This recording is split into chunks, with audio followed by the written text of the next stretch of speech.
ஆனா காங்கிரஸ் தலைவர் அண்ணன் செல்வ பெருந்தகை அவர்கள் ஒரு விஷயத்தை புரிஞ்சுக்கணும். இன்னைக்கு திமுகவுக்கு எடுபடியாக தமிழகத்தில் ஒரு கட்சி இருக்குன்னா காங்கிரஸ் கட்சி. அந்த காங்கிரஸ் கட்சியினுடைய பெயரை தமிழக எடுபடி கட்சின்னு மாத்திரலாம். ஏன்னா திமுகவுக்கு எடுபடி செய்வதற்காக மட்டும்தான் ஒரு கட்சி. இன்னைக்கு பாரதிய ஜனதா கட்சி ஒரு மாநிலத்திலும் புதிய மாநிலத்தில் ஆட்சிக்கு வந்துகிட்டே இருக்கிறோம்.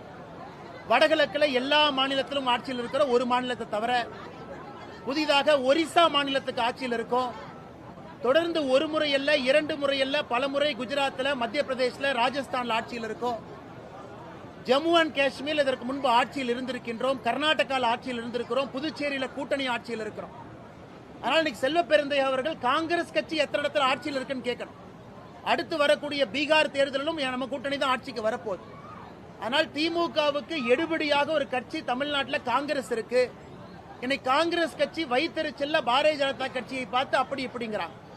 ஆனால் செல்வ பெருந்தகை அவர்களுக்கும் இதே அறிவுரை தான்.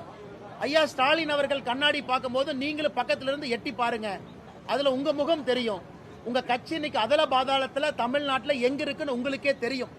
கட்சியே இல்லாம தலைவர்கள் இருக்கின்ற ஒரு கட்சியாக காங்கிரஸ் கட்சி மாறிடுச்சு. எனக்கு அவர்களும் துரதிருஷ்டவசமா அறிவுரை கொடுக்கறாங்க. இதை விட நாம் என்ன சொல்றதுங்க ஐயா?